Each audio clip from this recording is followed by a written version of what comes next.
Туғандар, сөз менен жеткирип бере алгыс сезимдер. Кабатуллахты караңыздар. Адамзатка жарык берген, Башкаларга жакшылык кылуу менен жүрөктү ырахаттандыр. Пейлиң кенен болот.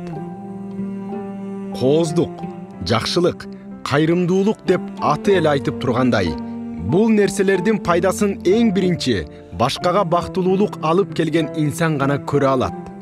Анткени башкага жакшылыкты алып келери менен өзүнүн жүрөгүндө болгон бейпилдикти, жана ырахатты сезет. Ооба тууганым, бул умра амалы. Билесизби тууганым, ал жерге барып, адамзаттын эң сыймыктуусу болгон пайгамбарыбыз Мухаммед саллаллаху алейхи вассаламдын тарыхына көз чаптырып, ал баскан издердин элестетип, ал жерден замзам суусун тойо ичип, ошондой эле руханиятыбызды нурдантып келгенге эмне жетсин. Туура, эгер дүйнө жүзүн кыдыргыңыз келсе, бара бериңиз. А бирок эң алгачкысын ыйык болгон Мекке, Медина шаарынан баштаңыз. Тууганым, баса белгилеп айта тургандай, бул саякат эмес. Бул зиярат амалы. Пайгамбарыбыздын изи менен сооп үмүт этип, өзүбүздү аруулоого аракет жасап бара турган зиярат.